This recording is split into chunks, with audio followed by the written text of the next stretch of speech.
tough customer, a good prospect out of Illinois. He's been a mainstay in their lineup for the last few years. It's a tough test for Lauritsen, who is another Omaha product. And he's making his debut, of course. Yeah, four-time state champion, hailing from Bennington. His brother achieving the same feat, Kyler, this past season. Charlie Farmer, the senior for Army West Point, coming in national qualifier last year, did not place, but a 23-10 season, nothing to scoff at in the EIWA. EIWA champion as well. Those records are from last season. Both these teams making their dual debut. They did wrestle in open tournaments last weekend. Nebraska at the Navy Classic. The Navy Classic, and Army at the Princeton Open. Yep. Nebraska wrestled at the Navy Classic, where they took their fourth straight championship there. Lauritsen, one of the wrestlers there, he went 5-1, ending 5th.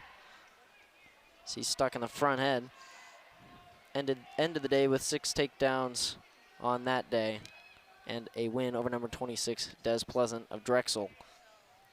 Yeah, pretty solid performance last week by both clubs. Nebraska, I believe, had 6 champs. Van D at 33, he was up big and got concrete specials, cement mixer. Yeah, they'll reset in the center after the stalemate. Lauritsen and Farmer. Farmer took 4th at the Princeton Open last weekend, going 2-2. Not his ideal day, but he's a tough cat. Yeah, they start out really well. Army down low at 25-33 with these veterans, Farmer and Ethan Berging, and even at 41. They've had really good stability there. Both wrestlers just trying to feel their way through the opening minute or so of this match. Neither experts at takedowns. They opt for a more balanced approach.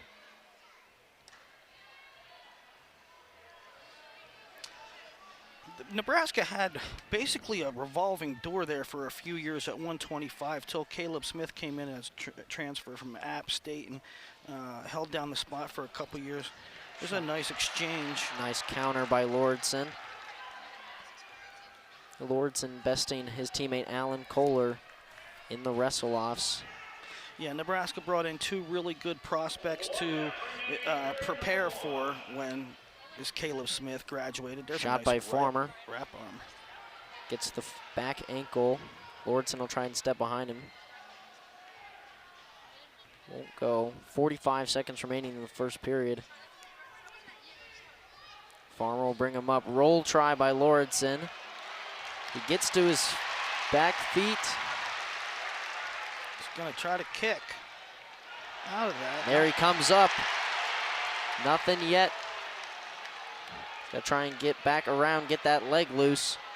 The Farmer's holding on, 20 seconds.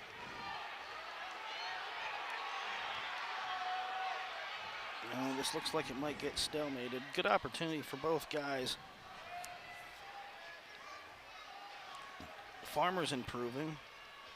Nothing yet. And it looks like that exchange will take us to the end of the first period. Yeah, that's a classic example of how wrestling's changed and evolved, because, I don't know, 15 years ago, that results in a takedown by Farmer, but leg defense has gotten so evolved that if you don't finish quickly, it turns into long scrambles and tie-ups and stalemates and running out of time. And those long scrambles are what make wrestlers really good at the collegiate level. As Lauritsen will start on top for the second period and get his timer going. Farmer pretty well on bottom, managed 6 escapes through 4 matches at the Princeton Open. Lauritsen does well to keep him attached. But he's opened himself up to a reversal opportunity. Right on the edge of the mat. Still accruing riding and time, that though. foot came off. So Lauritsen escapes there.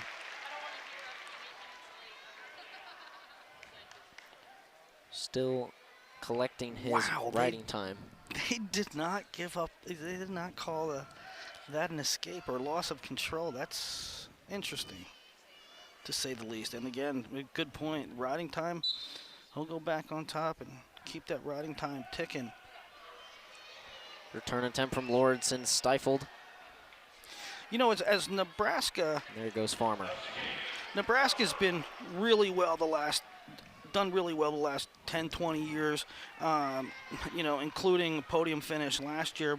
And Nebraska as a state has produced some good talent, but the Huskers haven't really had a ton of Nebraska natives in the lineup, but now you're seeing it more and more with Cale Lauritsen, Antrell Taylor, Cade Ziolo be in the lineup next year.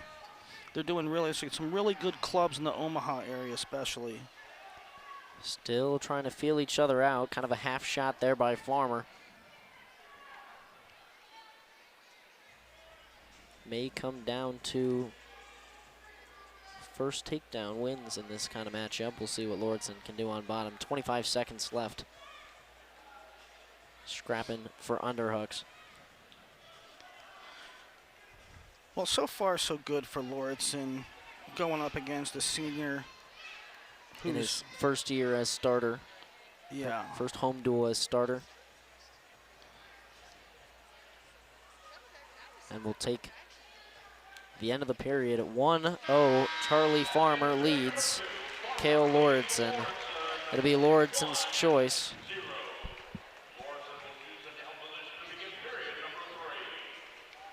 He will take down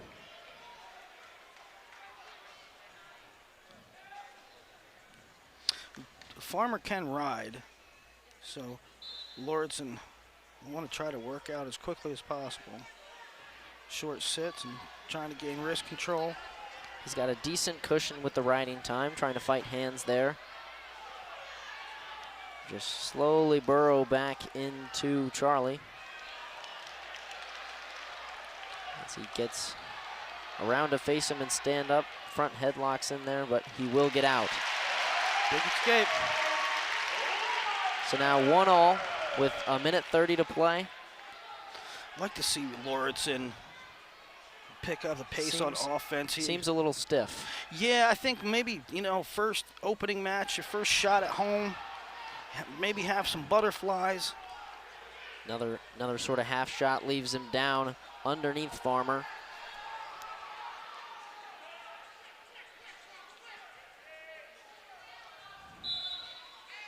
And ref calls it a stalemate. 1:02 left in regulation. Riding time not a factor. Just straight shooting between Cale and Charlie. Like I mentioned, Cale already with a top 20, top 30 scalp over Pleasant from Drexel. Yeah, solid win there. Continue to great. Lauritsen. So he's Shot here by Farmer, gets around, tries to get the angle. He does have the angle, roll through by Lauritsen. That wasn't the best idea. Unless he comes through. 15 seconds left. Looks like a couch fight between two brothers right here. 7 seconds. Yeah, both with opportunities. Farmer and another Still, roll. And that is final.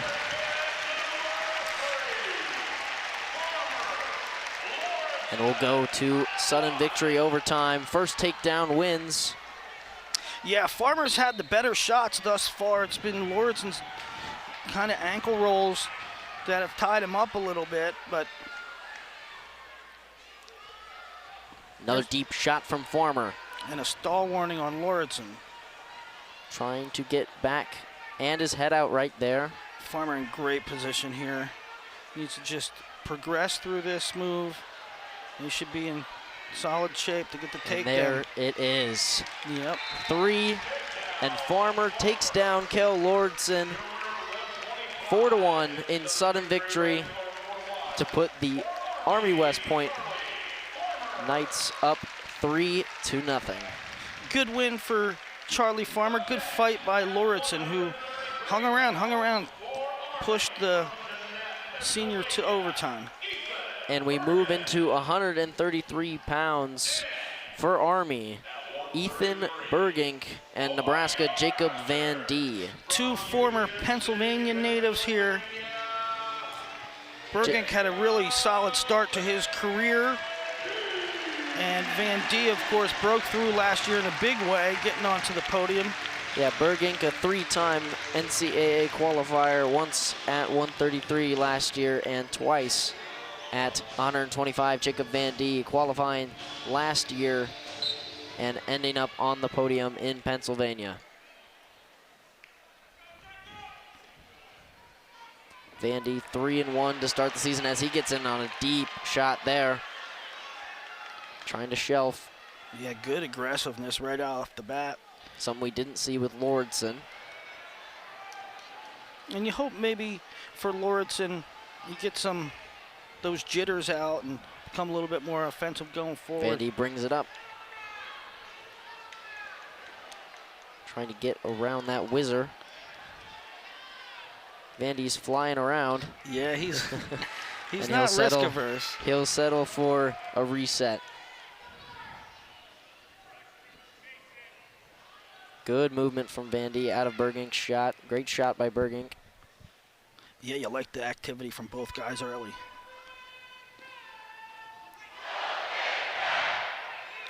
Jacob Van D probably should be 4-0 after he was leading late against Ray Lopez of American. Yeah, I had a big, I think a 9 or 10-2, 9-2 or 9-5. And then got hit in a mixer and pinned by American's Ray Lopez. Bergink went 4-1 at the Princeton Open, took second, losing into the final to Matty Lopez of Lehigh, but he only allowed 8 points over 5 matchups across the day. So stingy with points. Lopez, a good prospect freshman from Lehigh.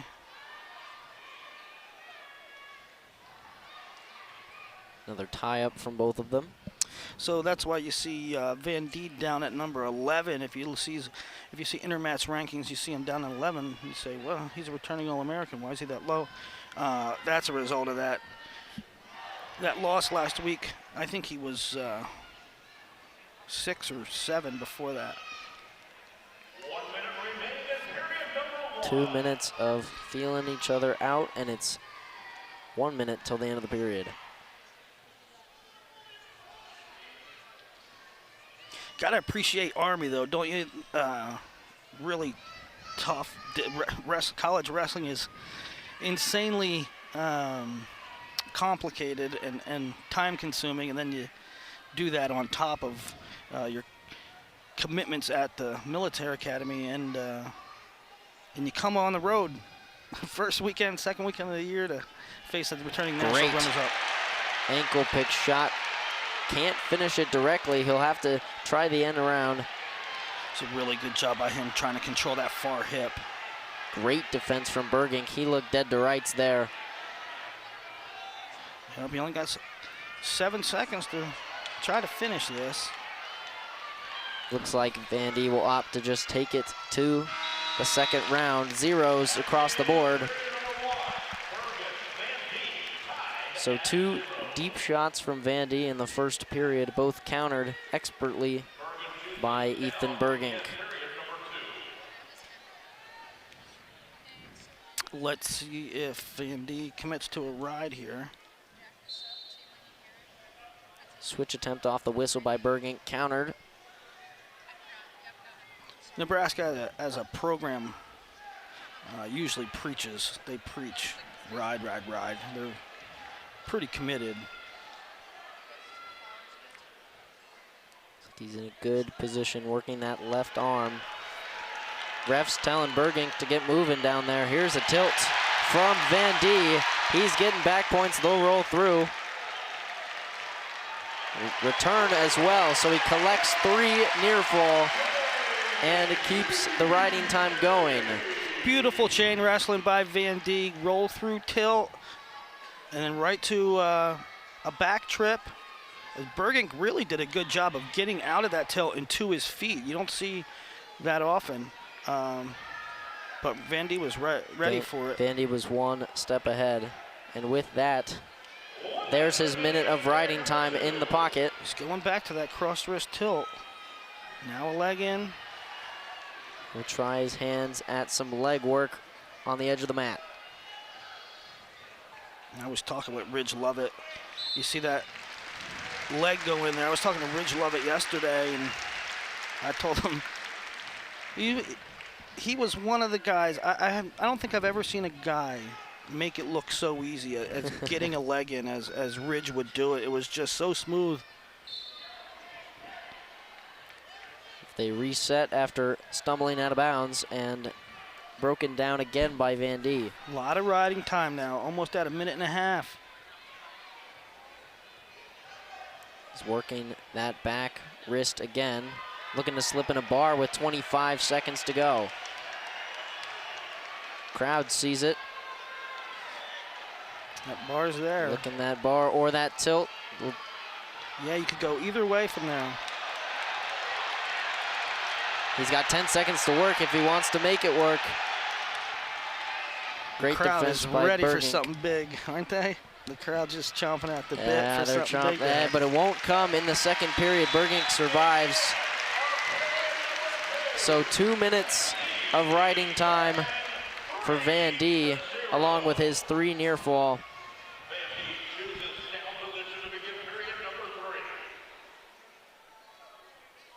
Wouldn't be surprised if Bergink opts to let him go and run for the takedowns. Really solid period there by Vandy. I know the staff loves to see a guy ride out Slip an right entire out. period and get near fall to boot. 4-0 after the escape. Deep shot. Bergink wasn't quite ready for it. We'll see what he's cooking up on defense. Tries to slip that. Did you see him try to slip that left leg over the top? And Bergen was ready for it and caught that ankle. Beautiful job by Bergen to prevent that from happening. I mean, you just got rode out for a whole period. You don't want to get stuck under there again. Vandy the more active now, pushing Bergink. Yeah, and I think, you know, we saw Charlie Farmer take a decided shot advantage against Lauritsen, and Lauritsen got dinged. I think Bergink's going to have to come up and put something together on his feet, or he's in danger. There's a half shot. A little duck under, and Bergink not looking as Vandy slips in there. And a takedown here would put him in major territory. It's got to be what Vandy's hunting for. Nothing yet. Crowd doesn't think so. And there it is, 3 for Vandy.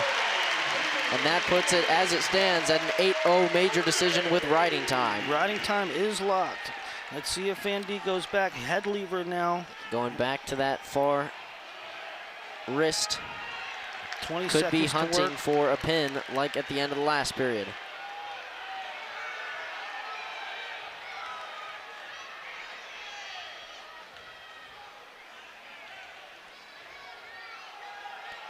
But with that, I think he needed to hang on there for about 5 more seconds. I think Vandy got lost a little bit what the score was, because he just kind of let him go. So that's a regular decision, and we will be tied at 3 after 2 bouts.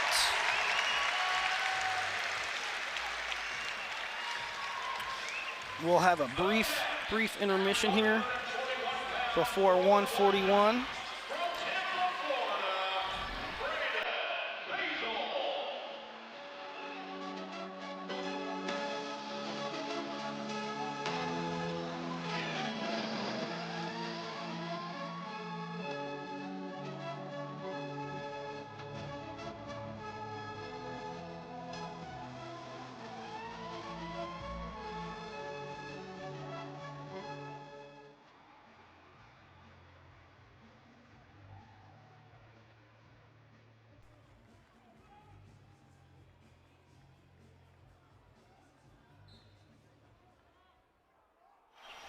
Back at the Bob Devaney Sports Center for college wrestling, it's Nebraska and Army, and the score is tied at 3-all after 2 bouts. And now we have Brock Hardy, returning national finalist, and number 25, Braden Basile.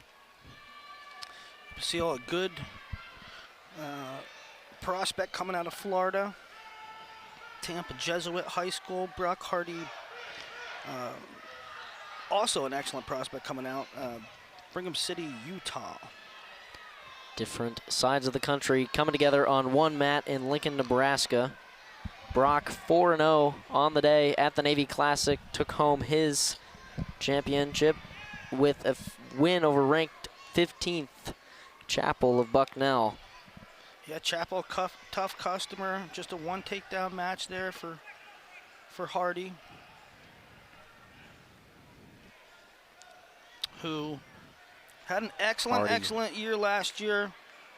Came up just a tad short in the national finals after leading 5-0 to start the match with Jesse Mendez. Hardy keeping Basile on his toes and at the edge of the mat. Yeah, good. Trying to work that over. Tries, there it is. Good job by High crotch. Brock taking ground and To bring him around, try and secure adjustment so he doesn't slide to the top of him. Basile's gonna try at a cradle. Hardy's just trying to scoot out of bounds. yeah, I'm surprised they didn't ding. I'm surprised they didn't ding Brock for that. He kind of backed his way off the mat. Seemed intentional from up here. It certainly did. But great action from Brock so far. But as many, Basile with the counter there. 1 minute left in the first period. Still deadlocked. Hardy tries again at that back leg of Basile. Basile's getting his shift in on defense.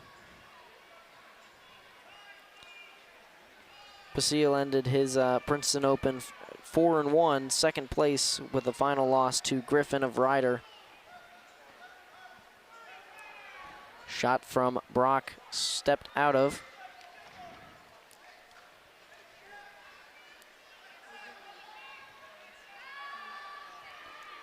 It looks with 15 seconds that going to be another one of those first periods where they're just feeling each other out, unless Brock slips around, catches Basile sleeping, and that's 3.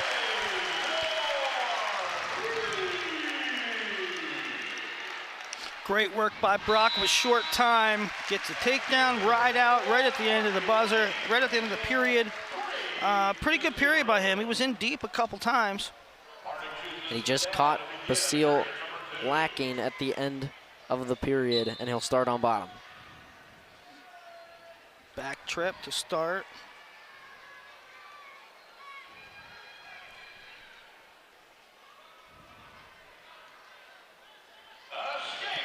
Basile will let Hardy walk free, and it's 4-0.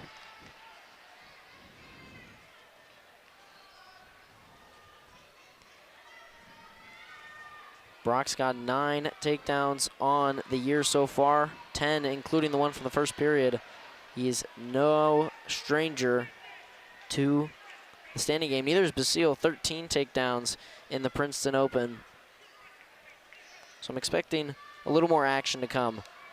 Brock really crafty with those different upper body type throws and grips. Him and great counter from the edge of the mat. He's going to turn that into his offense and grab 3. Again, as Van D tried to do, slipping that leg immediately, but he'll opt to return him instead. It's so fun to watch Hardy wrestle on top.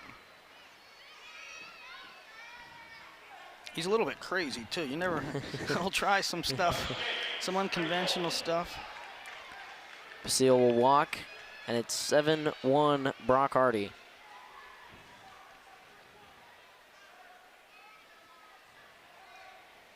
And like Vandy, it seems that Brock is starting to grow into this match more. He got the first round out of the way. He's starting to stalk a little more. Another deep shot from Hardy. Turns that corner so quick, and that's 3. Right at the end of the second period. Late points matter so much. And you see, oftentimes, especially in college wrestling, there's 15 or 20 seconds left, and most wrestlers say, all right, I'll live to fight a different period. You know, we'll go after him in a third. But Brock, 2 periods in a row with late takedowns. I mean, that's the difference between 10-1 and 4-1. Yeah, and also, you know, with those late period takedowns, it's not a 3-1 escape. It's 3. Yep. It's a 3-point differential, you know. As Brock Hardy will go to work, slipping in the legs. Yeah, he's fun to watch up top.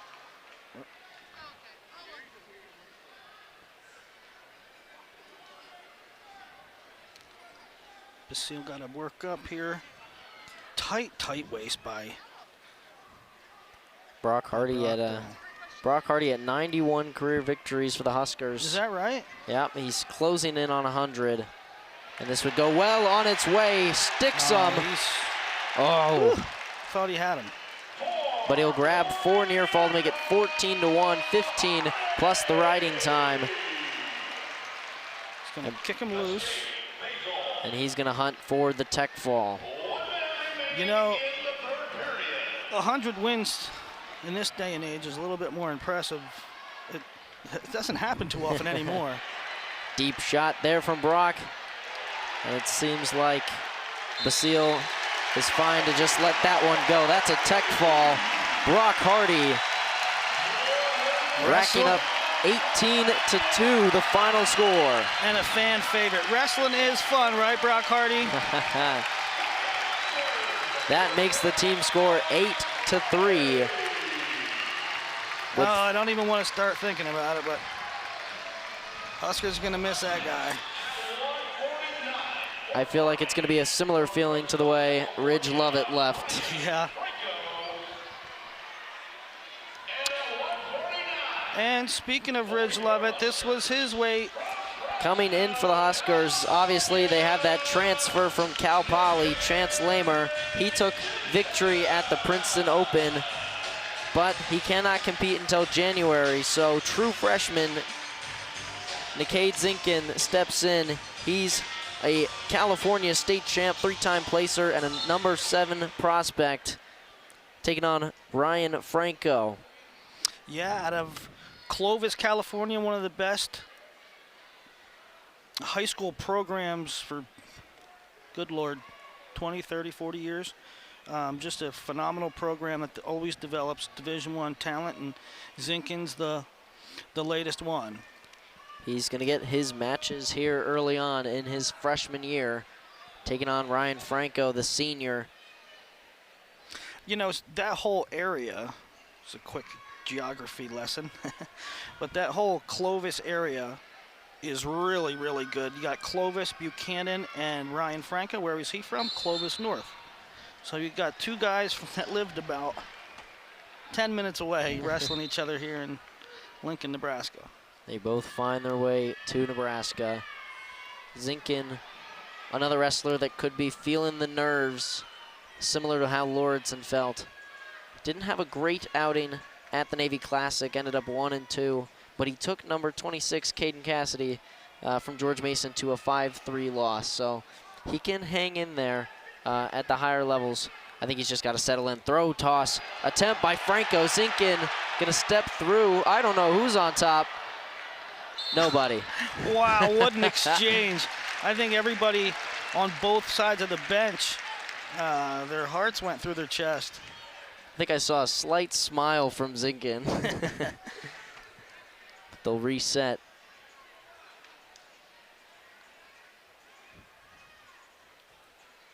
Yeah, talking about Lamer, Chance Lamer at 149, waiting in the wings for the Huskers after the graduation of Ridge Lovett. he will not be back for national duels either. Can't compete until next, officially in a Huskers singlet, can't compete until second semester, but he looked great last weekend. I don't think he let an opponent get within 4 or 5 points of him all tournament. That stalemate for Franco and Zinkin. One of the, I think, only matchups tonight where neither wrestler is ranked. And it's an interesting weight nationally at 149 pounds. A lot of guys graduated. A lot of guys moved to different weights. There's not a whole heck of a lot of returning All-Americans. And so Chance Lamer or other guys that are ranked anywhere from, I don't know, 10 to 20, they got a real shot at making some noise. Yep. 20 seconds left in the first period. Coach Manning probably have to check his heart rate after that first exchange. But he seems indifferent to the performance so far from the Huskers. Well, it's a big spot for Nikkei. It shows that they think a lot about him because he got the nod. Yep, beat out Robertson at the wrestle-offs and then outplaced him at the Navy Classic to earn the starting gig, plus the belief from the coaches, and he will pick bottom to start the second period. It's interesting in this duel, we get a lot of freshmen. There's 3 big freshmen, and they all drew seniors. Lauritsen drew a senior. Zinkin's drawn senior. And Joey Antonio on the Army side. That's right. Big roll through from Zinkin, but Franco stays backpacked. And there, that attempt goes for Zinkin, 1-0 to the true freshman. And he'll try and use Franco's shot for his own. Oh, out of bounds. I guess they were off the mat.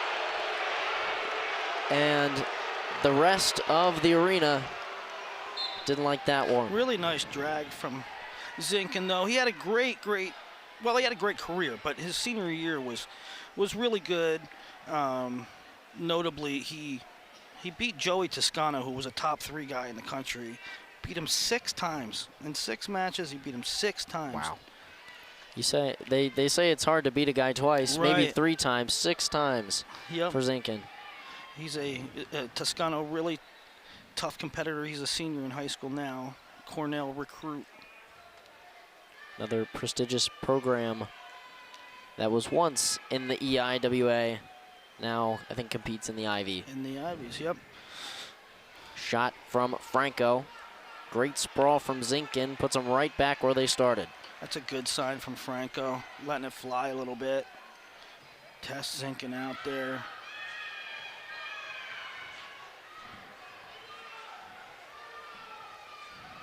Fighting over an underhook and an overhook. You know, both coaches starting to get worried when they both start to stand up a little bit, start to hug each other from the side because someone is probably taking a flight. Yeah, we didn't talk too much about Troy Nickerson in his first duel as head coach of Army. He spent the last, I don't know, 8 seasons at Northern Colorado. Yeah. Comes over to Army his first year here. 11 seasons at Northern Colorado. 11? Coached Wow. Alvarez to the first title for Northern Colorado in any sport. Yeah. Oh, in any sport. In any sport. First Division I championship. And straight.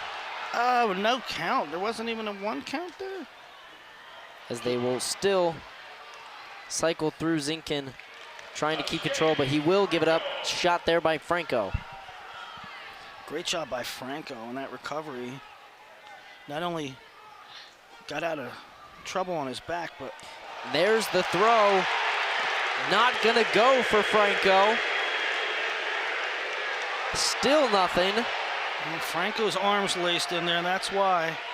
And no points from that. And there's the challenge brick from Mark Manning.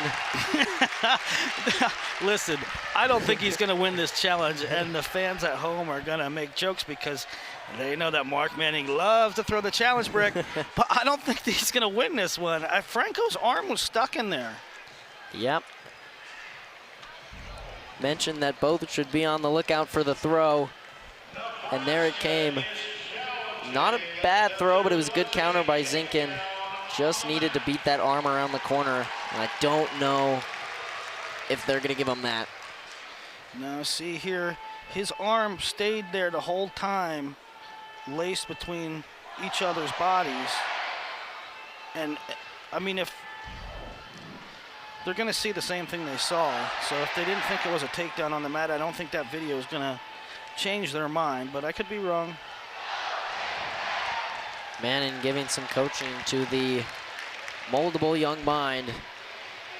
It's a second throw attempt by Franco. You know, Franco has a little Greco background, and the Army coaches, that staff, a lot of them really are big into Greco, and so I think you saw a little bit of that there.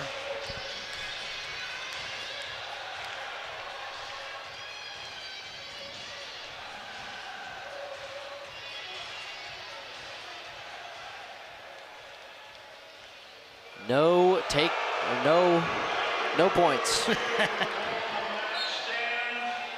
That's the ref's call. And so we'll return a minute 20 in the third, both tied at 1, no riding time factor. Down to a classic little shootout. Yep. From some of the stuff we've seen out of Franco, I think it might might look similar to the 4th of July. Yeah, he's you gotta love it though. You gotta love when they throw caution to the wind and take chances.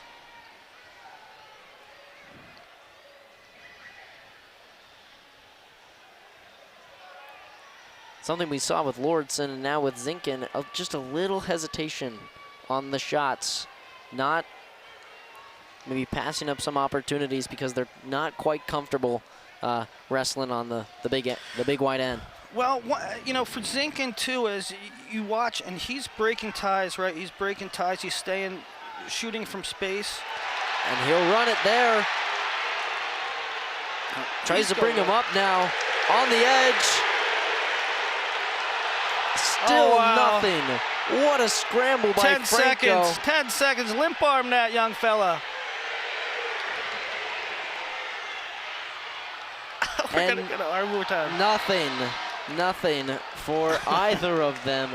Both of them taking a lay down. Well, the match isn't over. I'll tell you what, there isn't much tougher thing for a freshman than to wrestle a 7-minute match and then go overtime your first week of school, you know, your first college season. So. And in one of the louder arenas in college wrestling. Yeah, there's a great crowd here tonight too. Even though it's cheering for him, he's probably feeling the pressure all the same. That's more eyeballs on you.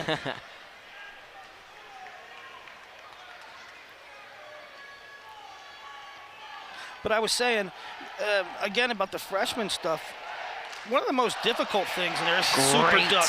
Super duck. Tries to put him down. There it is. Wow, this crowd went nuts. Nikkei Zinkin wins his home debut in overtime. 4-1 sudden victory for Nikkei Zinkin. Ups the score to 11-3 for the Huskers. You know, it's so funny. It's so funny that Nikkei's so good with those super ducks, right? But they don't work a whole heck of a lot at the highest level, Division I wrestling. And he went, but he loves it. He went over 7 minutes not attempting one, and then Booby hits it to win the bout. I guess the best time is when both of you are tired, and maybe it'll go. Yeah. 157, we've talked about him a lot. Let's do it a little more. 27-4 last season. Antrell Taylor, 6 falls, 7 tech falls. One of the greatest stories for Nebraska. Homegrown kid, just from 45 minutes down I-80. And he is getting a hand from the crowd right now. You gotta love him. You gotta love Antrell Taylor. I mean, he took one for the team as a freshman. We need a 65-pounder. I'm not a 165-pounder, but I'll do it for the team. He goes up, and what does he do? He AAs anyway. Now back down at his regular season weight. Last year, he wins the whole ball of wax. Well, he's got a stingy opponent across the stripes. Joey Antonio, true freshman, went 5-0 at the Princeton Open. Super 32 runner-up, so no chopped liver on the other side for Taylor. How about Army's lineup going? Illinois, PA, Florida, Cali. They got him from all over the place.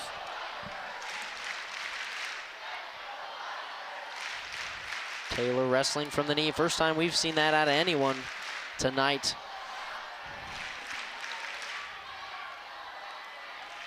Antonio showing some spark. Antonio, Super 32 runner-up 2 years ago. If you're not real familiar with the high school scene, Super 32 is about as much of a folk-style national championship as you get. So making the finals there is a big deal. They're going to check blood on the nose of Antonio. And, you know, another thing about, I mentioned at the top of the show,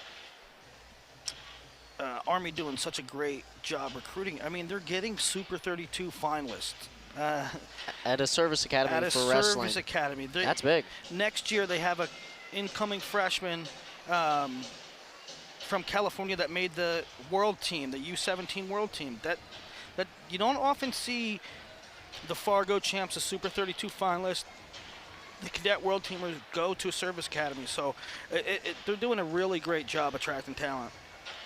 That may be down to the pull of new head coach Troy Nickerson. As they resume action, looks like a little cut on the nose of Antonio. Some hard wrestling as we approach halfway through the first period. Deep shot from Antonio. Good hard wrestling from Antonio there. Not scared of the national champ.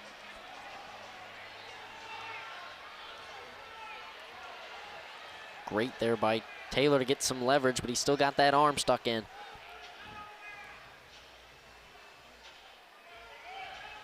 Good heavy whizzer by Antonio.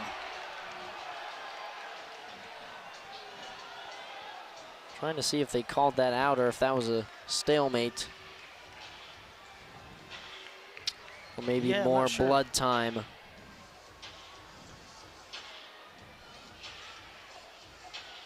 This was one of our highlighted bouts. Certainly expected to go the national champ's way, but we knew this is a talented and promising freshman. Yeah, early in the season, everyone is still trying to find their footing, win some of these tougher matchups as they're starting to settle in. Yeah, you know, Iowa wrestled Bellarmine last night, and there was a couple close matches in that duel, and some fans and some online pundits said, oh, you know, they didn't blow the doors off them, right? Well, it's early. It's early season form. I mean, maybe it's different if you get into January and some of the top teams are starting to struggle, but I don't think it's too much to call out the inconsistencies at this point in the season. We'll see if they got it dried up this time.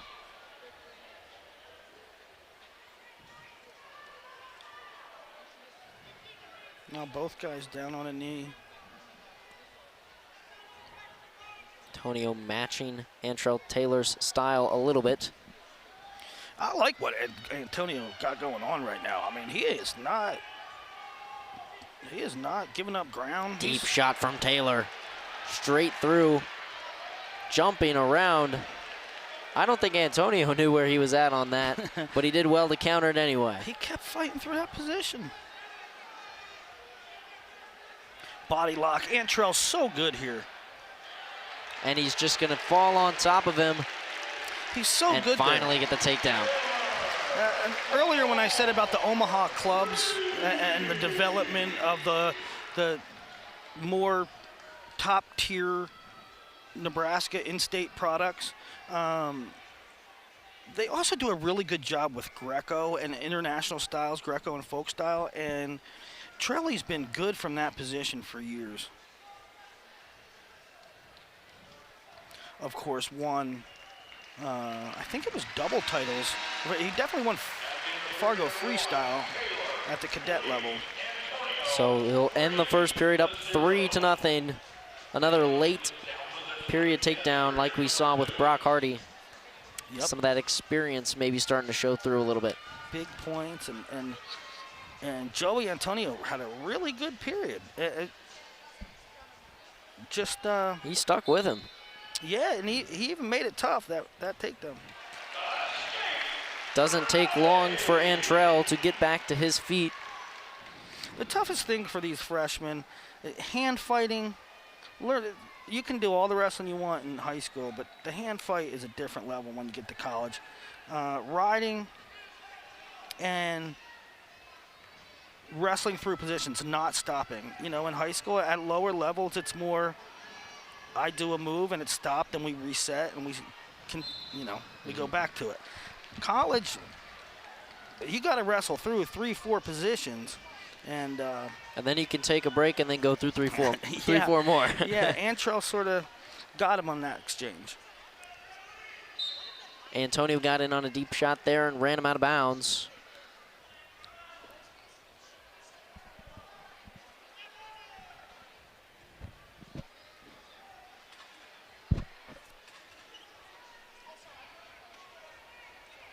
I mean, Taylor's so agile from both of his knees.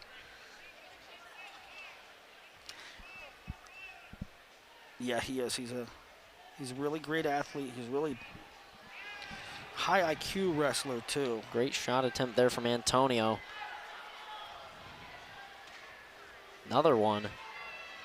I think he's one of the best in the country at going from a leg attack to standing up and then getting into these body locks where he's really good.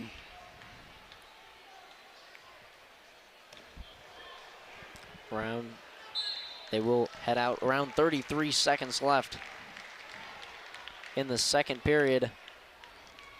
There will be an intermission halfway through, so after this bout, they will take a short break. Just to let you know, you can wait till the end of this match and go get a soda pop.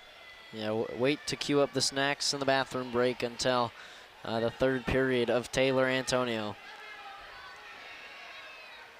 Tries to slide by right at the edge. See that body lock again? There He's always he's always 6 degrees away from a body lock, and it's so threatening, and it's one of the most uncomfortable positions your opponent can be in. They feel tightness on their chest, and then all of a sudden they're going one way or the other. Oh yeah. That'll bring it to the end of the second period. 4-0 Antrell Taylor leads, and he's got choice.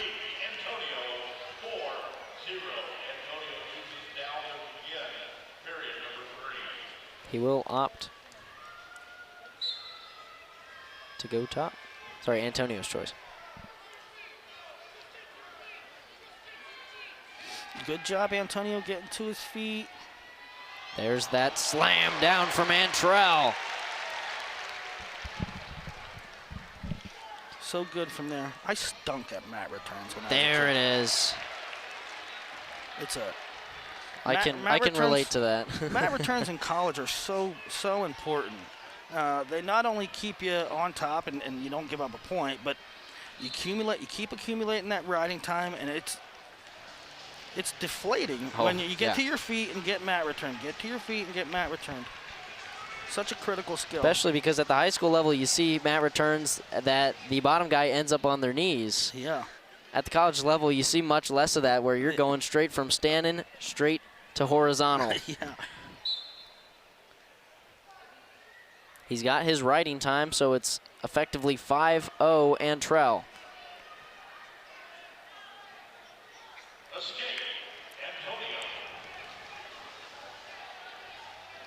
I'll tell you what, no matter what happens the rest of the match, Joey Antonio, he's a guy to watch. He is a guy to watch. I'm sure I'll be reading his name at Nationals. He's certainly a fighter. Throw attempt. Wow. Double overs. He ain't scared. This kid is tough. Joseph Antonio.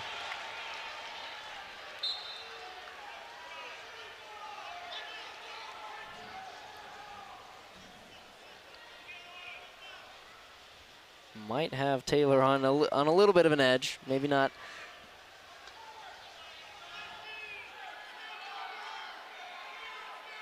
.30 to go.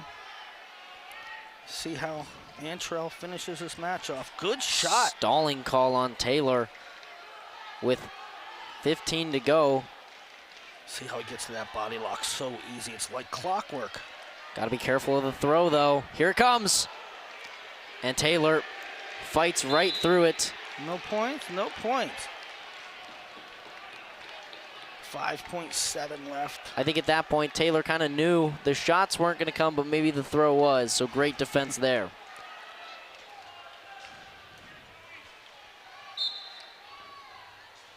He can take the stall call point if he gets it, but he won't need it.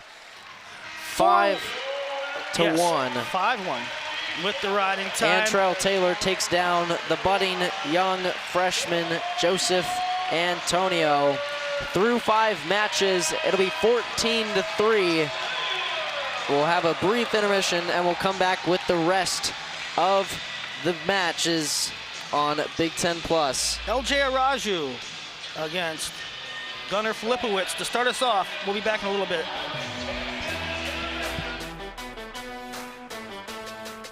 Bronze. So it's a good early test for both these guys. And it'll really show where LJ Araju is. If he has a good match and loses, then you know right about he's right about 15th-ish, 20th in the country. If he wins this, you say his ceiling could be a little higher even this year. LJ Araju and Gunnar Filipowicz at 165. Gunnar he's 25-8 last year. He was a national qualifier. This season he's 4-0 on 9 takedowns and 11 escapes at the Princeton Open, where he took a championship.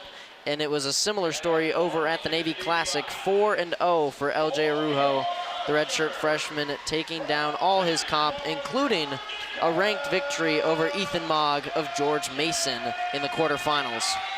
Yeah, and that was a good win. Mogg had a really good year last year. Had a couple good wins at the NCAA tournament as well. And it's been a good start for LJ, who coming into this year, they weren't sure who was going to man what weight. Was it going to be Minto back at 65 and LJ at 74? But they flip-flopped, and Minto, I'll tell you what, Minto looks good size, and LJ's a good size, 65. Shot off the rip by Filipowicz.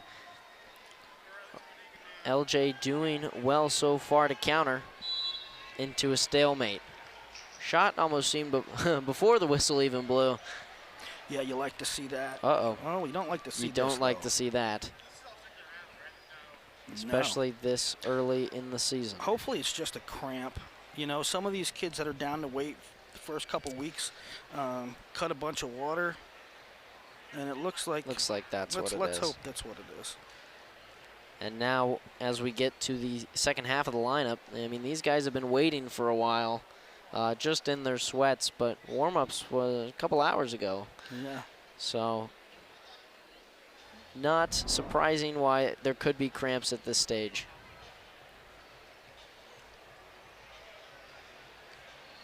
Yeah, football has that. Oh, there it is. You can see it real tighten up. Sorry, go ahead. That's just a cramp, thank God. Yep. You know, football has like the Florida heat. Wrestling has the weight cut. The weight cut and the chilly chilly northern schools. Well, I guess Nebraska is more central, but it still gets cold here. So, because of the injury timeout, Nebraska got choice, and LJ went underneath. Refs are conferring. Not sure what they're talking about over there. Yeah, I didn't see anything. Good return by Filipovich at the edge. Raju from Bismarck, North Dakota. Yeah, you don't see this one very often. 5-time North Dakota champion.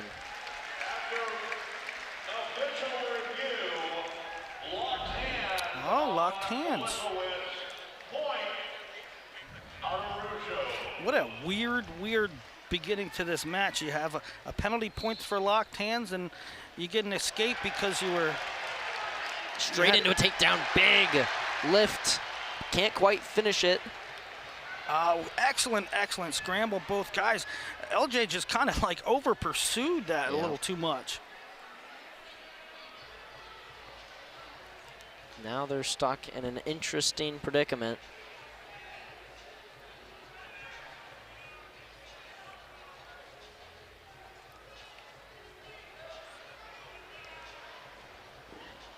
Oh, straight to his back. That's not where you want to be. And he has a half in too. Somehow Raju manages to scramble out, but there goes his lead. Now it's 3-2 Filipovich. Good exchange, both guys. It was a solid shot by LJ, just kind of let it get away from him. Trying to stay in and maybe get that escape. There it is. So we're all tied. A lot of action in half a period. Yeah, excellent action. I just counted with this matchup being Georgia for Filipovich and North Dakota. There's 13 different states represented tonight as far as their native. It's not bad across 20 wrestlers. No. Especially at this high level where you see a lot of talent come from some smaller hotbeds across the country, like PA, California. Absolutely. It's really good to see. Good pushing snap him to there. the edge. There we go. Good action from both wrestlers there.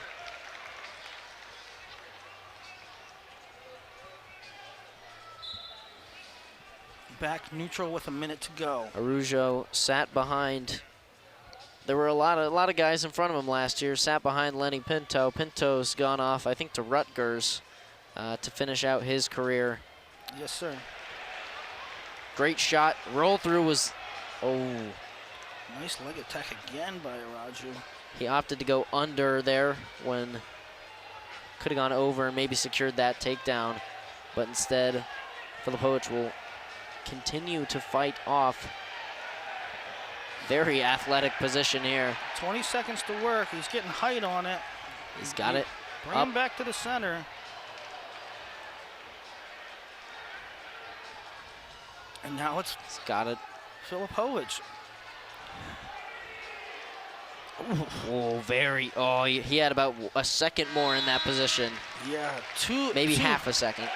Two different occasions you saw really good defense by Filipovich, and I tell you, it's not good to not finish takedowns, but it's a good and very fixable thing. Yeah. I'm sure after this match they'll go over it with him. But it's a very good sign that a freshman can get in consistently, and he has.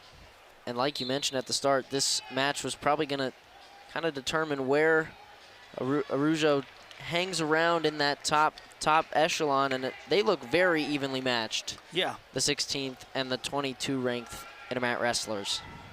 Raju going with a leg ride here to start the second. Filipovich to his feet. Catches a leg as Raju tried to put it in. Now the riding time flips into Araujo's favor.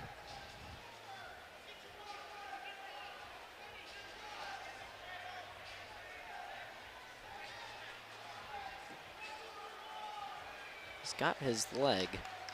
Yeah, interesting Wondering position what there. he's going to do with it or if he's just going to sit there. Looked like he wants to do some cross-body activity. They're going to watch that elbow very closely. I mean, Filipovich's chest is glued to the mat right now. He's going to try and he's got the opposite bar in. I don't know what his plan here is. I don't know either because Maybe get to a stalemate. his leg was sort of trapped. Araujo was on top there, so maybe trying to get a little reset back to Yeah, he was sort of center. in no man's land. yeah. 43 seconds of riding time secured. He needs about 17 more.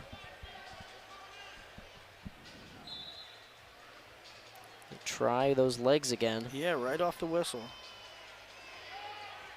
We saw this earlier in the period. He's getting a little high on that, Yeah, but gotta he stay settles under back those in arms. nicely.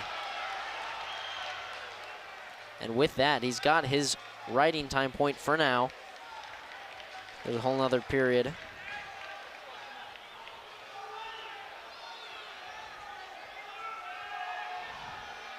Filipovich able to base up now. Raju tries to. Yeah, I was thinking maybe if he kept him broken down, he could go try that back Turk, but Well, the coaching staff has to be pleased with this. I mean, a freshman with a full period ride out. That's good stuff. that is good stuff if you're Mark Manning and the rest of the Nebraska coaches. He's got his riding time point, and he goes on bottom for the third period. Filipovich is gonna opt for the optional start. And he's gonna see what look Araujo gives him. It's a really weird match. 4-3 Araju, and really And with that, likely 5-3 now, because riding that time's point almost secured. locked. Yep. But those locked hands points, the point for yep, that riding escape time, yeah, off the injury timeout. looming large.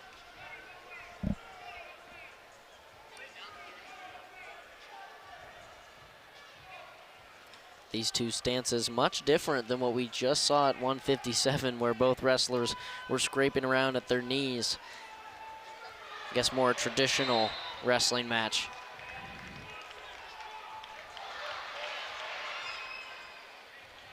Minute 14 for Filipovich to do something. A takedown would still win it. Counter by Araujo. You know, and another thing to watch here is that, again, early in the year, he had a cramp. Is he feeling it a little bit from a weight cut? And now you're getting into the 6 minute, seventh minute of a bout. Definitely where the fatigue starts to weigh in, especially if they're not eating as much. Good action from both wrestlers with 40 seconds remaining. Filipovich trying to get Army's second victory of the night. Araujo trying to keep Nebraska's good vibes going at their season home opener. Nice Deep shot knee there. pull. LJ gets squared up, though. He didn't move much side to side off of the shot, just kind of sat down under. Filipovich has got to go. He's the one down. Counter shot from Araujo. You gotta hang on to that grip. He's going to try and bring him up. And late, short time. LJ Araju's That gonna is hang that. on. 5-3, LJ Araujo beats Gunnar Filipovich by decision. Good win any way you slice it. You know, he got a little bit fortuitous with a couple of penalty points, but a win's a win at this level, especially over a veteran like Filipovich. Very evenly matched. Coming up at 174 pounds, returning All-American Christopher Minto for Nebraska, ranked number 4 in the country, taking on Andrew Christie, the junior from Army out of Pennsylvania. Minto already had an impressive start to the year, 3-0, and he took down number 6, Danny Wask of Navy. Yeah, and he beat him soundly. Wask from Navy, a returning All-American. Minto, also a returning All-American, but he moves up a weight, and that was a matchup that everybody had their eyes on because first weekend of the year, there's 2 returning All-Americans matching up. You want to watch that match. And Minto 11-3. passed all, won with flying colors. Minto, I think he was a breakout star last year. At this time of the season last year, you weren't even sure he was going to be the starter, either him or Bubba Wilson. Minto eventually won that spot and never looked back, and had a really good tournament. Just AA, he took 4th. Yep. And Bubba Wilson had to step aside after injuries, and Minto never let go of the starting lineup once he got it. Like you said, 4th with that big upset over Barraclaw as Minto takes him down immediately. Yeah, and another really good story in Minto. I didn't have him high on my big board, my recruiting rankings. I had him number 93 as a senior. He was a runner-up at NHSCA's. He was a good diamond in the rough, but I don't think anybody had him penciled in as a freshman All-American. And he's a real hard worker. He's a real hard worker, and coming into the season this year at 174, I usually slow play it a little bit with guys who move up in weight. If you move from 141 to 149, I kind of do that wait and see how they fit into the weight class. But with Minto right now, in my projections, I do a projection called Crystal Ball, and I have Minto 3rd or 4th at NCAAs again this year because I just think his style and his work ethic, I think that's where he projects. Minto has Christie stand up, and it's 3-1. Christie didn't have the Princeton Open that maybe he wanted. He ended up 2-2 in 4th place, went 2-0 to start the day, and then crashed out with losses to finish the night. Christie stepping into the starting lineup for the first time in his career. 2 solid seasons at this level,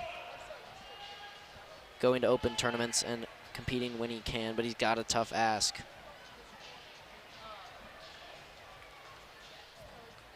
I mean, yeah, I called that duel on radio when Minto stepped in against Minnesota and took out Sparks. Sparks, yeah. And the crowd here at the Devaney, oh man, it had I think the mat was vibrating down there, kind of like moving up and down like sand dunes.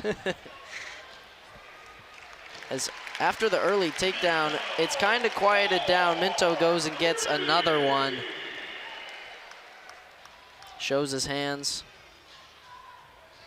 I think he's saying, hey, this guy got to open up. This guy got to start doing something. And they're calling Minto for stalling. Interesting.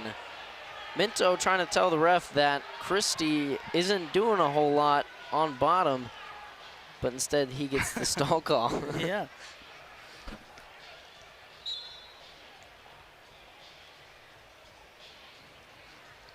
Parallel ride for Minto. I get his point, though. I get Minto's point. Yeah. Christie is sitting down there. He's not really moving, not really giving Minto much. Minto's going to... Yeah, I understood what he was saying. They're trying to roll through tilt here. The same kind of one that Van D hit at 133. Very stiff. He's not moving. And now here comes the boo bird from the crowds. They want to stalling underneath. They don't get it. End of the first, 6-1.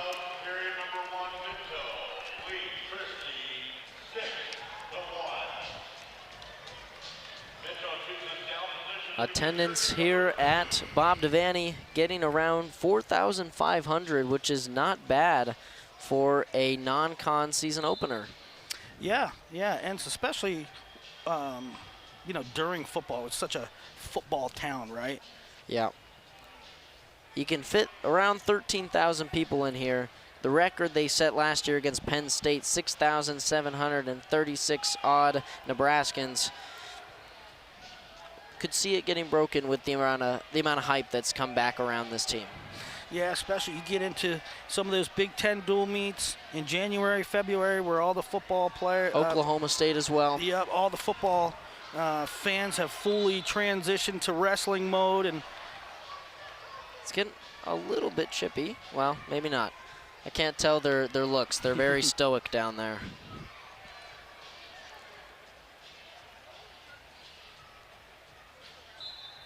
But Christie digging into Minto's riding time advantage. But Minto's going to turn him right around and flip the hourglass. So the sands are ticking towards Minto. and good move right off the whistle by Minto. A lot of getting off bottom is your first move.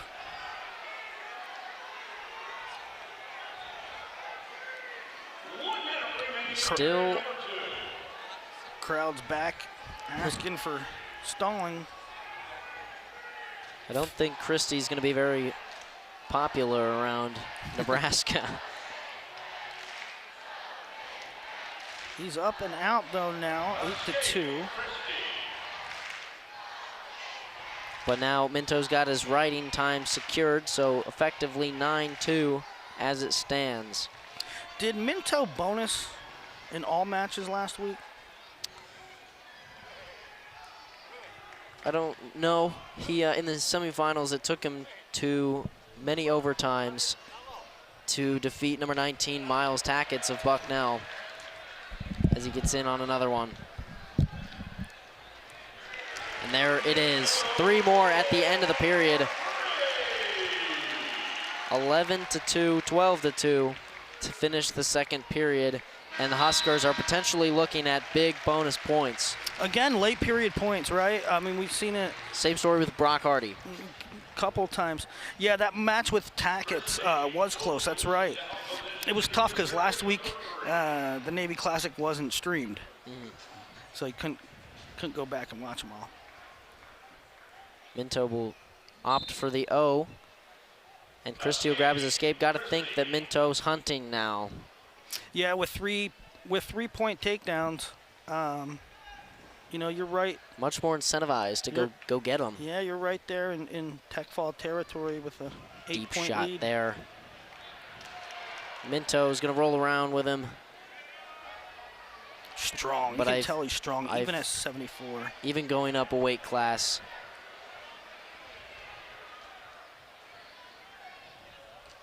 Just looks so comfortable in those positions. Yeah, confident, right? You can see the confidence in his body language. Long scramble here. He sees it. He's going to come around. Just trying to get around that arm. There it is. 3 more on top of that. Needs another one. Another run and a ride out. Very generous from the refs with the stall calls.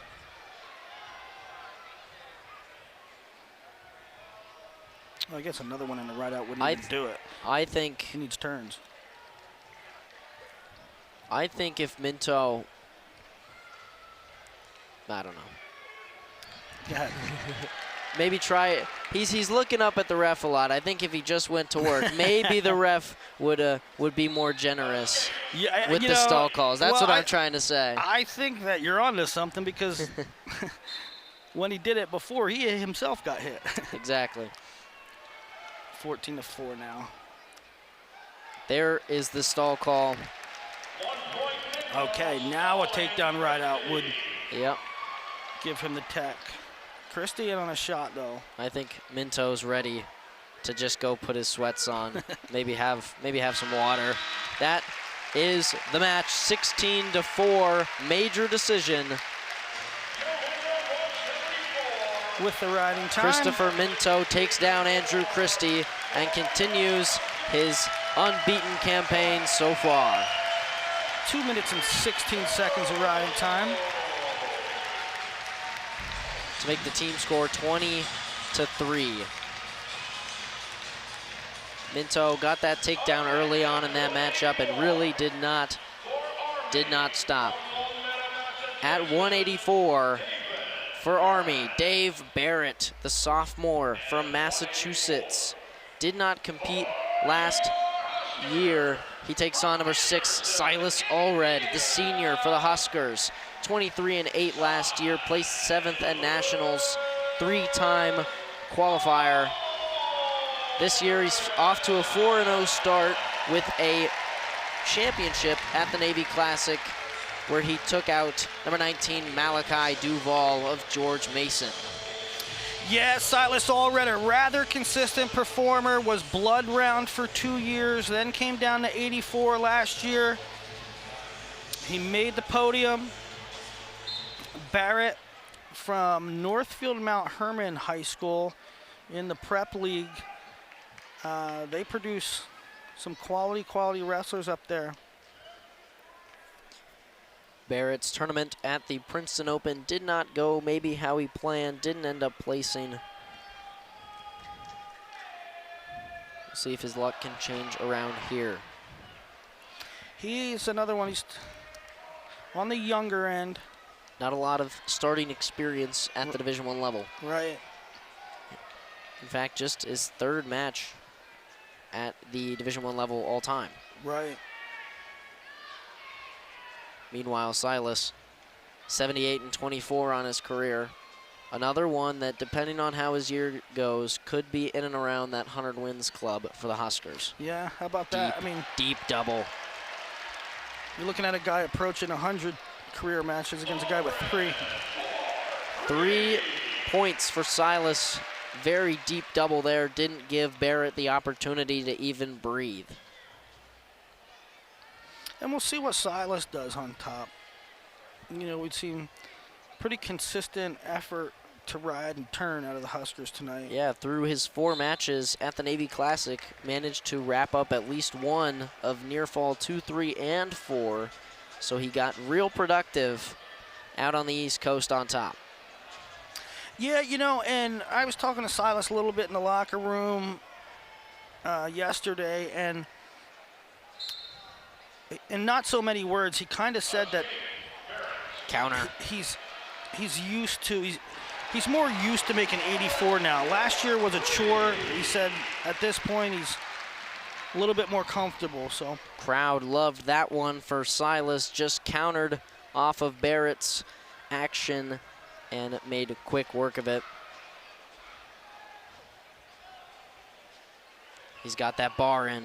Bar we've seen across the board from several wrestlers on the Nebraska side tonight. And he's just about got his riding time up to that mark. He's gonna try that tilt. He got it. Can he get some counts though? There the counts are. Took him a little bit to find him, but he'll take those points.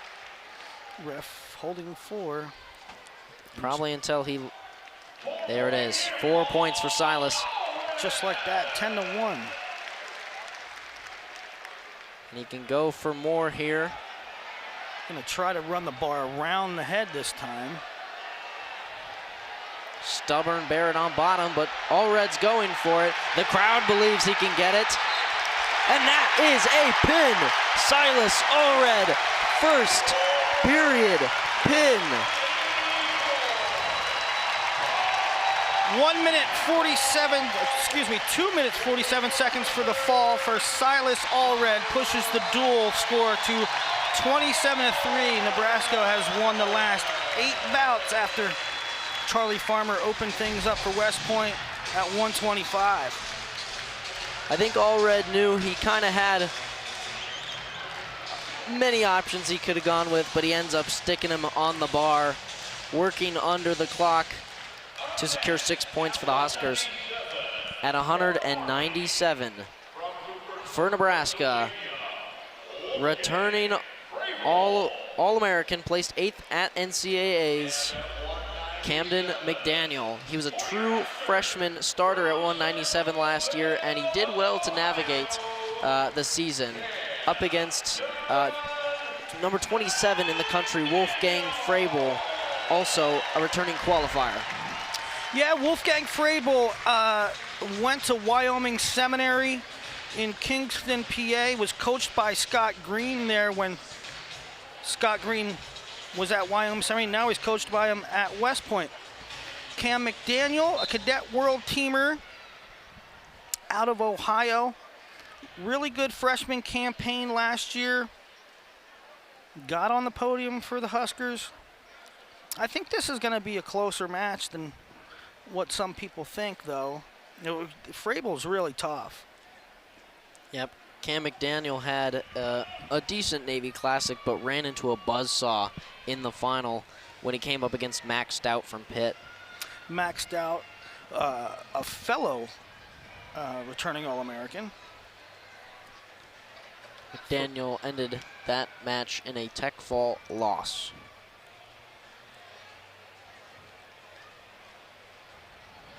Playing around as we get to these bigger weights. We're going to see more leaning and hugging, kind of like we're at a ballroom dance. 197 this year nationally cleared out a bit. That's a nice high shot. crotch shot from McDaniel. But 197 cleared out a little bit. You had your national champ Stephen Buchanan graduated. The national runner-up Jacob Cardenas graduated. AJ Ferrari was third, and he's up at heavyweight. So a little bit of a changing of the guard at this weight this year. Opening up opportunities for the rest of the weight class. I'm sorry, Jacob Cardenas was fourth, I believe. Josh Barr was runner-up for Penn State. He is back. Although he just did get dinged up a bit at the U23 World Championships. Nice shot from McDaniel. Can he finish? Good defense from Frabel.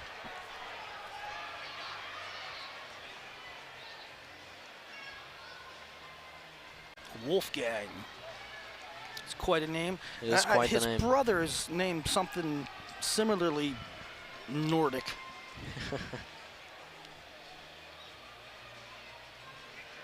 50 seconds remaining in this first period.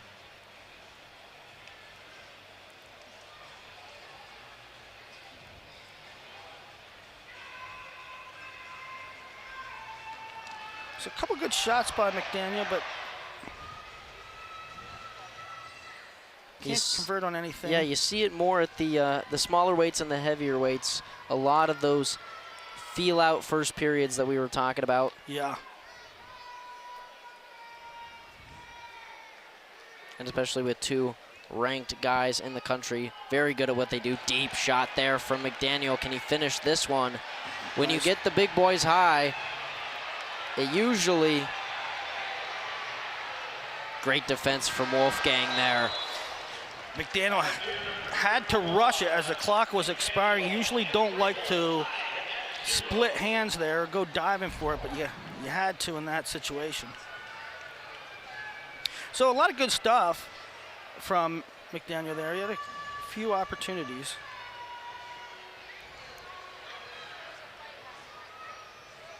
And that last one was particularly impressive in that he got to really crisp head inside single. So two shots now from McDaniel that probably if we froze the frame, you'd think they'd end in takedowns, but the defense has been stout from Frabel. Yeah, Frabel had a decent Princeton Open. He went 3-1, took down a couple of opponents, including Davis from Lehigh, but ended up dropping a match to Rodemaker there in the semifinals. Well, there is a name that is probably familiar to Husker fans and Cam McDaniel fans because Justin Rodemaker was the guy to beat Cam McDaniels in the finals of the last two junior world team trials. Cam will get his one pretty quickly.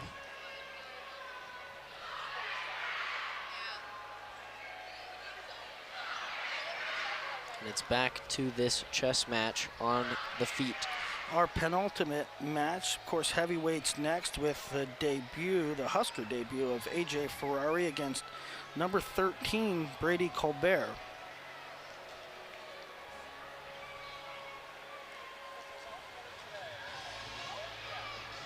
A problem for Camden McDaniel last season was his track record against ranked opponents. He struggled to put those matches away or compete in those matches. He ended up going 8-5, including in the postseason at Big Tens and Nationals. So an opportunity to kind of right that ship, you know, start fresh in a new season and start off with a ranked win for both wrestlers. Yeah, another quality shot, another quality opportunity here, and not only is he in on the shot, but it forced a stall call on Frable. I think Frable's been fighting really tough, but he has been a little passive. All the shots mostly coming from McDaniel thus far. And so they will stalemate out, but the stall call in the pocket for McDaniel if he decides to keep on pushing him, which I assume he'll try to do. You would assume. You never know when you get up to the heavier weights what they're thinking. You're not lying. There's Deep shot for McDaniel. Yeah, Frable blocked through the crotch. Daniel's going to try to jump that leg, Late most likely. in the period, comes under instead. Yeah. 10 seconds for McDaniel. Again, looks like he's going to run out of time just like he did in the second. Huge split from Frable. Great athleticism from the Army wrestler. Frable will go underneath, start the third stanza, and see what McDaniel opts to do. Will he cut him, try to get a takedown on his feet, or maybe Like ride and try to get a turn? Might be a little bit of maybe blood on the mat. Gonna take a second. Both wrestlers getting a much needed breather.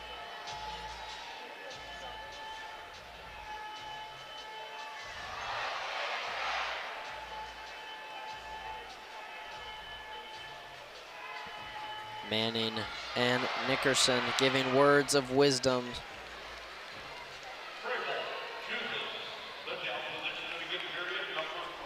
As we enter the third round at 197. Caution on McDaniel. Not a whole lot of Wolfgangs out there. I personally have not met any. I know there's Wolfgang Puck. And it will be the straight cut from McDaniel, similar to what happened to him. I feel like there's a composer named Wolfgang. I feel like there was too. All right, McDaniel. Great stuff by McDaniel. Can't get around fast enough. Lift. Straight into a roll. Nice Granby by Wolfgang. Straight into 3 for McDaniel. He sneaks around the back. Thought he was going to get some back points there. I thought he was in trouble. I thought McDaniel was in trouble for the moment. But, you know, we noted the lack of Frable offensive attacks. And what do you know? The first time he takes one, McDaniel has a beautiful counter on. He's working that back leg and that bar. We've seen that bar in the majority of matches tonight. Ref telling Frable to get a move on down there. McDaniel trying at that Turkian.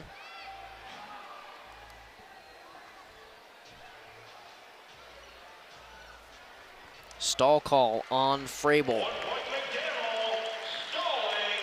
And that is the second stall call, so McDaniel will pick up an extra point as he approaches a minute of ride time.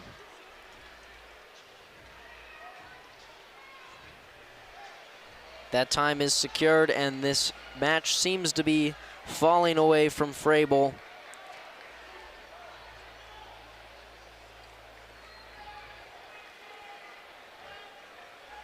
Riding time in the pocket, so 6-1.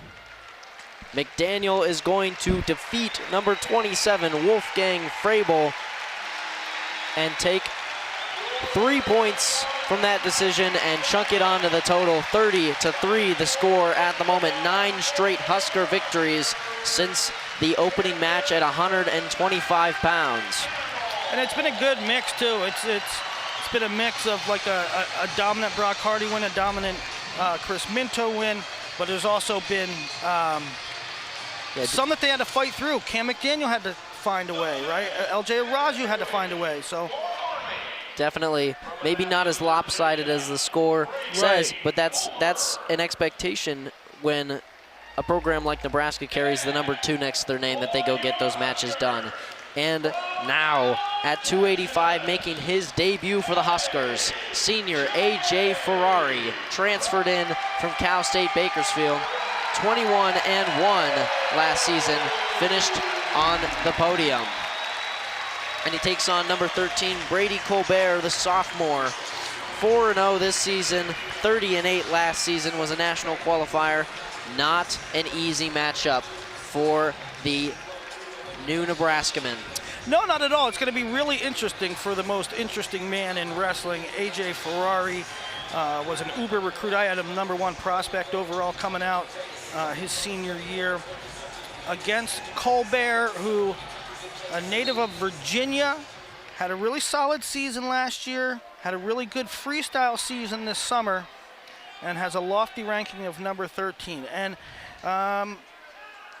it should be a really close match. AJ, at the latter stages of last year, he wrestled some closer matches, and now he's up, and his first match ever at heavyweight. So it's going to be an adjustment period, and we'll see what AJ Ferrari looks like at heavyweight. Coming up to heavyweight, Ferrari, you'd expect him to move maybe a little quicker than the traditional heavyweight, but that doesn't seem to matter at the collegiate level, especially at D1. Yeah, and I was saying on a podcast a couple days ago for Ferrari, it's interesting.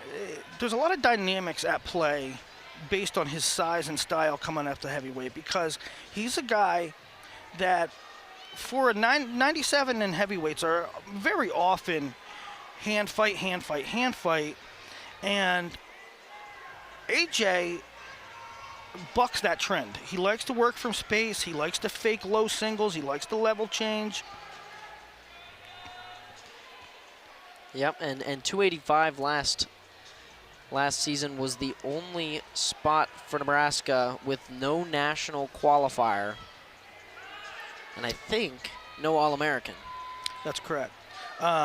And like I was saying about 97 and the guys that have left there, heavyweight also has lost a lot of guys. Now they gained AJ, but they lost heavyweight champion Wyatt Hendrickson. They lost the heavyweight runner-up, Gable Stevenson, and a couple other guys.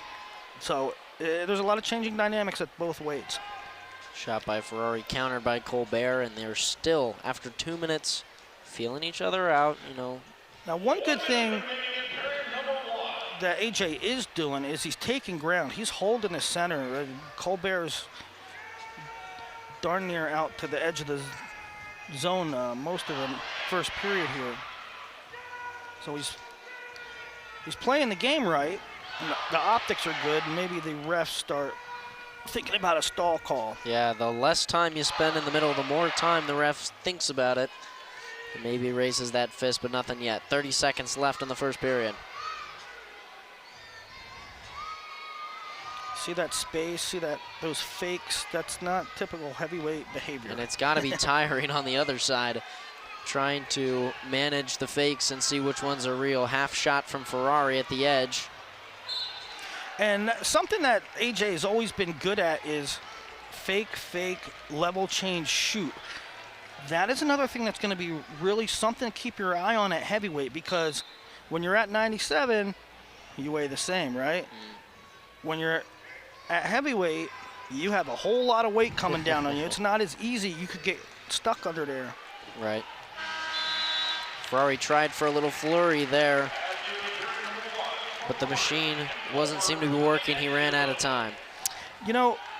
One thing, the most notable thing, I think, the whole duel is how well Nebraska has wrestled, or at least how they attempted to score late in periods. And for some of the more experienced guys, that went very well for them. And maybe at the freshman level, it didn't go so well with finishing shots. But Ferrari grabs the escape after 7 seconds to start the second period. Really sugarfooting that right leg now. Almost daring Colbert to take a shot.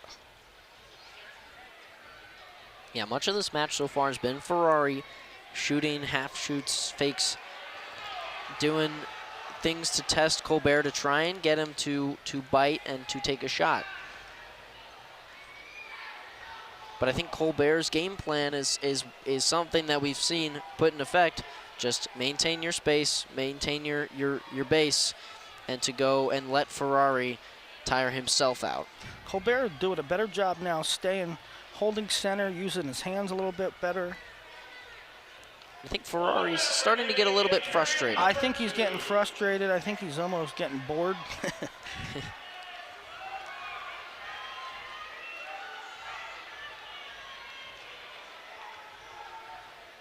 And you know, I have no idea why there hasn't been a stalling call. I think probably because Colbert has shifted from the ring to the middle, but that's partly because Ferrari's kind of backed off. Yeah. The Ferrari stopped taking ground.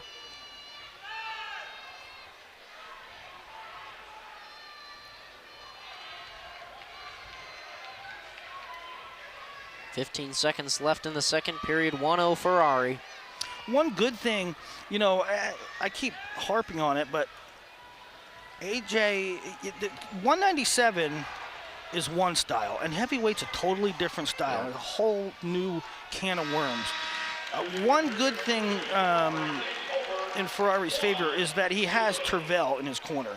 Tervel is as good at diagnosing like the minute details of heavyweight as anybody in the country. And so Ferrari opts to stand up. Sorry, no, Colbert stands up. That's interesting.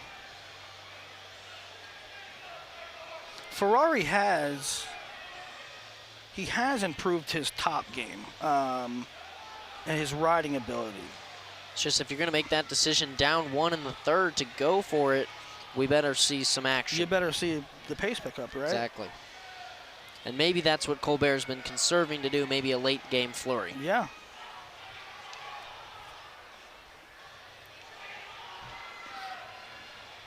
There's Deep the first shot from Colbert. It was a nice one, too. Looks like the ground's slipping over there. And that'll certainly take the onus off of any threat of a stalling call for at least a little while. He's bought himself a couple tens of seconds. He's got 1 minute to go. Ferrari counter, deep shot. First time we've seen him deep on one. Ferrari brings him up.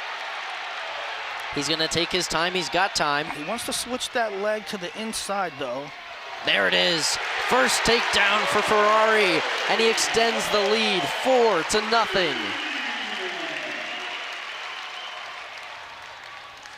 Yeah, Ferrari really, when he got to high school, or when he got to college,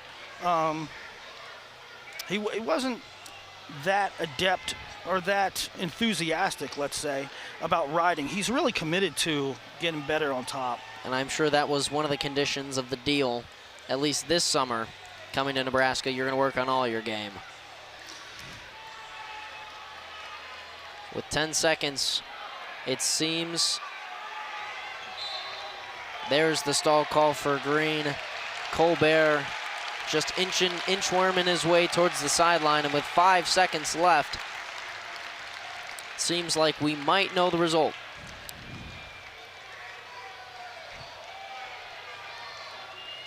Crowd is standing up on their feet, not for the end of the duel, maybe for the end of the duel, but also for AJ Ferrari's first victory as a Nebraska Cornhusker. 4-0. Good solid win in his debut there over a quality opponent in Brady Colbert. It's a A 4-0 win for A.J. Ferrari, which pushes the team score, the final score, to 33-3. Charlie Farmer opening things up for Army West Point at 125, then 9 consecutive Husker wins. There's the split. He's got the Devaney Center rocking.